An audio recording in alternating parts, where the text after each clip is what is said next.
Hi guys, Paul here. A couple weeks ago I did a shave where I compared the Merkur slant with the Merkur 34G, which are basically the same razor, just different heads, to see if I thought that if the slant was any more efficient than just the regular 34G, the regular straight solid bar head. And I found them to be pretty much the same, very similar, little to no difference at all. If anything, for me the regular 34 was more comfortable than the 37 slant bar. It seems like it's a little bit smoother shaver. So, anyways, today, well, at the time I thought it would be kind of fun to compare another slant and straight bar razor. This time a little bit higher end one. And today I'm going to compare the above the tie S1, and this is the S1, as you can see, it's slanted. And I'm going to compare that to the above the tie R1. And the R1, as I'm sure most people know, above the tie for their regular razors and their open comb razors have a rating system. They have different base plates that match up with the heads. They have an M, an R, and an H. The M being the mild, the R being kind of the middle of the road, and the H being the heavier, the more aggressive one. And that's the case across the the solid bar and the open comb lineup. With the S's, there's an S1, which is this solid slant bar, and I believe there is an S2, which is an open comb version. I do not have the open comb version, I just have this version. So I'm going to compare the R1 to the S1. The R1's kind of the middle of the road, and for me this is the this is the best one of the solid bar razors. For me, this one shaves the best. I like this one. This is one of my absolute favorite razors, and I'm going to compare that to the slant. So we're going to go ahead and get started. I've decided today I'm going to use all Speick products, so I'm using Speick Cream, Speick Aftershave Lotion, and the Speick Aftershave Balm. And in the interest of time, I went ahead and actually bowl lathered the Speick Cream, and there it is. And the brush I'm using today is the Rudy Onyx brush. As you can see, it kind of looks like, I know it's got shaving cream on it, but let me just rinse it off a little bit. It looks like jade, right? But it is indeed onyx. And when I contacted Rudy several years ago to have him make this brush for me, I said I wanted a jade brush in the tulip shape, and he said he had onyx. And I'm thinking to myself, wow, you know, how could anything be more different? You know, onyx to me was a black kind of stone. And then he sent me some pictures of onyx brushes, and they look like jade. The material was like jade color. And so I did a little research and come to find out that onyx actually comes in a variety of different colors, not just black. So so obviously, since this piece of onyx that he had just looks like jade, it's jade color, I said go ahead with that, and I've been very happy with the brush. It's just an awesome tulip shape, and I really like the material. It looks cool. It's got kind of that brown inclusion in it, in addition to the jade, and it's kind of swirled, and it's just really awesome stuff. And the knot in here is a Muhle 26 centimeter synthetic knot, and I've just been real happy with the brush. So anyways, that's the Rudy Onyx brush that looks like jade, and but is onyx. And to anybody who doesn't know, onyx comes in a variety of different colors, and not just black. So go ahead and get started here.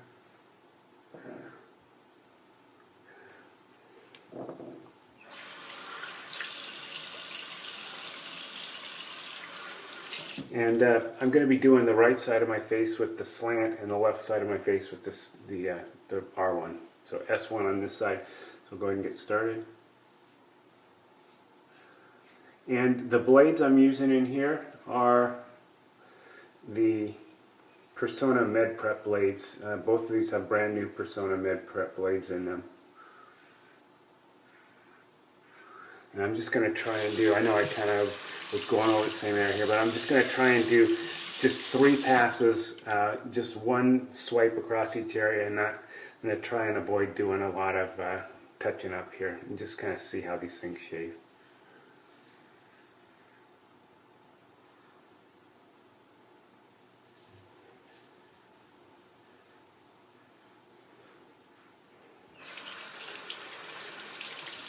Okay.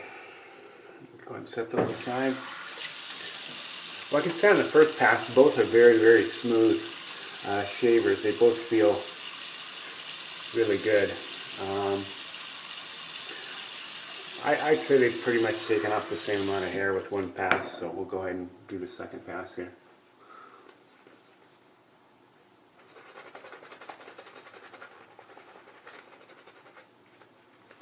So Speick cream is really a good cream. I did a video a while back about my favorite creams, and I think somebody pointed out to me that I left out Speick, which I did. I totally forgot I had this one, and I actually totally forgot how good it is. It is actually really, as far as low-cost creams go, you know, or average cost shaving cream, this is really good stuff. So, right up there with Perazzo, in my opinion.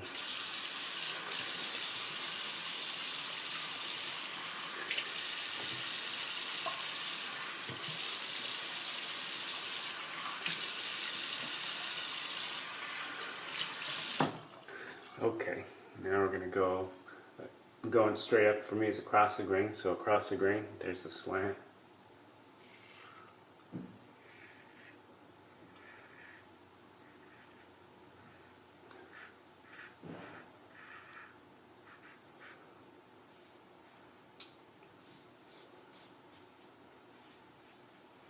Okie doke. And now the R1.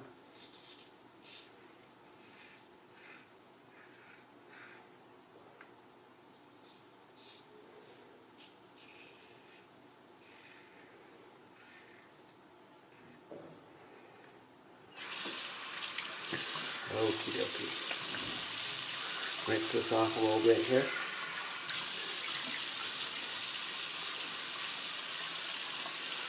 Be right back.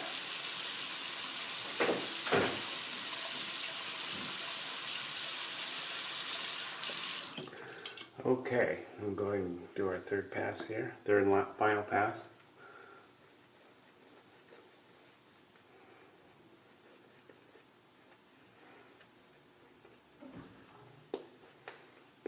And this pass will be against the grain, and for me that's this way, like that.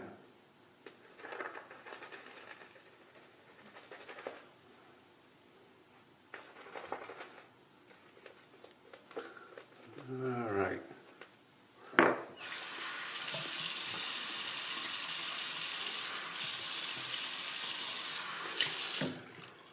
Okay, here we go, and we'll go ahead and start again, slant.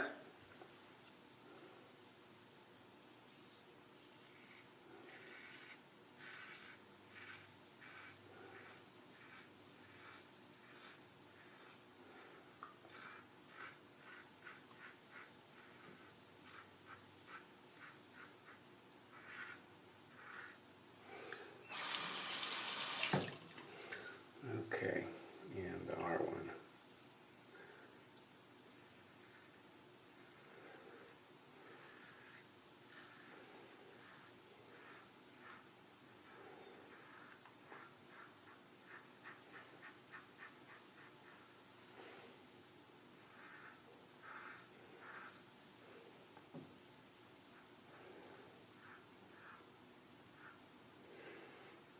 Okay, and I'm just going to go ahead and rinse my face off, and then we'll take a feel.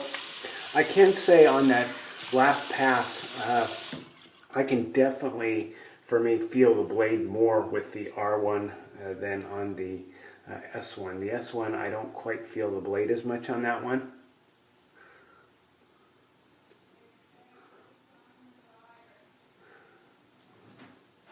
But the shaves are virtually identical.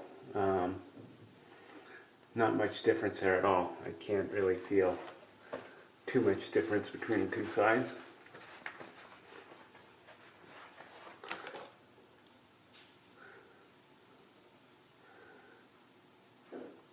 Maybe slightly smoother through here on the R1 side, but basically the same. I will say that I like the R1 better. I can feel the blade have a little more tactile sensation with this one than I do the S1, but the difference is minute. And this S1 is really a great shaver. I actually like using both these razors, but the R1 is definitely one of my absolute favorites. So, but in honesty, as far as the shave quality goes, it's pretty close. Maybe a little more stubble here on the S1 side than the R1.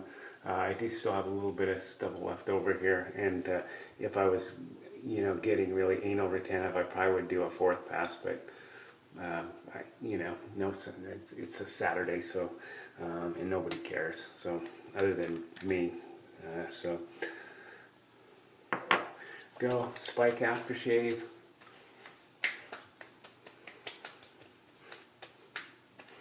This Speick aftershave is just absolutely one of the best aftershave products that there is. I absolutely adore it.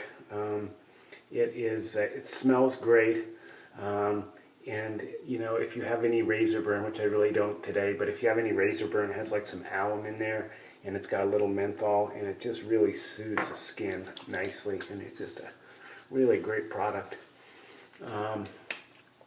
The scent doesn't stick around too long. Obviously, it's not really a cologne; it's just an aftershave. But the scent is pretty unobtrusive and goes actually with a lot of different kinds of colognes. It certainly wouldn't interfere with any cologne if you like to wear cologne. So, anyways, it's great stuff. And then lastly, I'm just going to go ahead and apply my Speick aftershave balm. The balm, I like it. It's not my favorite. It does have that Speick scent, but it also has kind of a sour note to it or something that I don't really care for. Although I love the cream and the aftershave splash, I'm not a huge fan of the balm. I also want to comment that I do like the Speick soap as well. When I bought my Speick products, all they had was the shave stick, which I have, which works great. But I guess they do have now they have a Speick in a tub, hard soap in a tub, which I have not gotten at this point. But like all their products, just not a huge fan of the balm, but everything else I really do like. So anyways, guys, that's a comparison of the Above the Tie S1 and R1. Again, I can tell very little difference. If anything, to me, the R1 is I like the way the R1 shaves a little bit better. I do feel and notice the blade a little more in the R1 than I do the S1. Maybe it's just because I've had the R1 for such a long time, just used to the way it shaves. This one is relatively new. But both are great shavers, and if you like slants, this is like one of the ultimate ones to have. So anyways, guys, have a great day, and we'll see you soon. Bye.